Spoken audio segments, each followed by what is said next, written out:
What's up everyone, this is Clinton from God's Hand Studios, and in this video we'll be discussing how to color correct and ready your clips for grading, which is your N-LOG footages.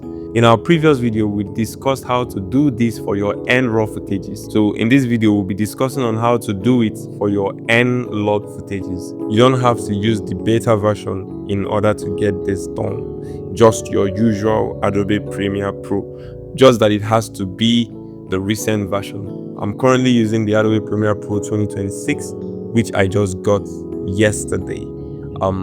So let's get straight into it. Let's quickly open our project file. And a quick disclaimer, this video is not going to delve deep in color grading. This is just a basic video that will show you how to prepare your clips for grading, that is converting it to the Rec.709. So now let's load our N-LOG footages. Let me just load these ones.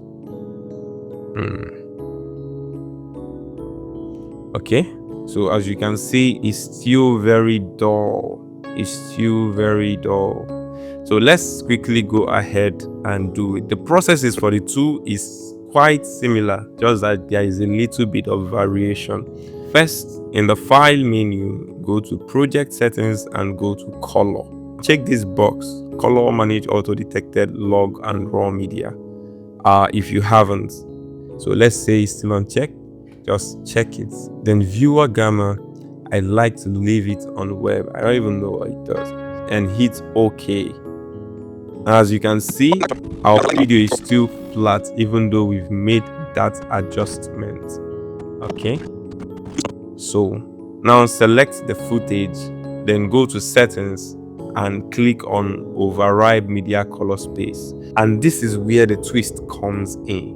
Only select the red log if you shot in N-RAW, but if you shot in N-LOG, select the Nikon N-LOG Rec 2020.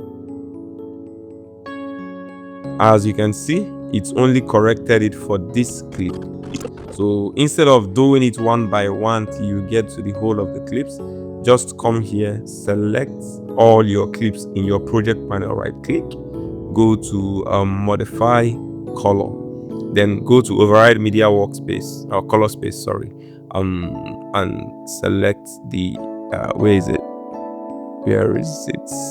the Nikon N-LOG Rec 2020. Wonderful. So as you can see, it has made the adjustment for all our clips. So there you have it, guys. I recently purchased this Nikon ZR and I must say I'm very impressed with the result I'm getting from it. So stay tuned, subscribe if you haven't done so, because we'll be posting a whole lot of this content, and I hope this answers your question. But if it doesn't, leave a comment in the comment section and I will ensure to attend to that. See you guys in the next video.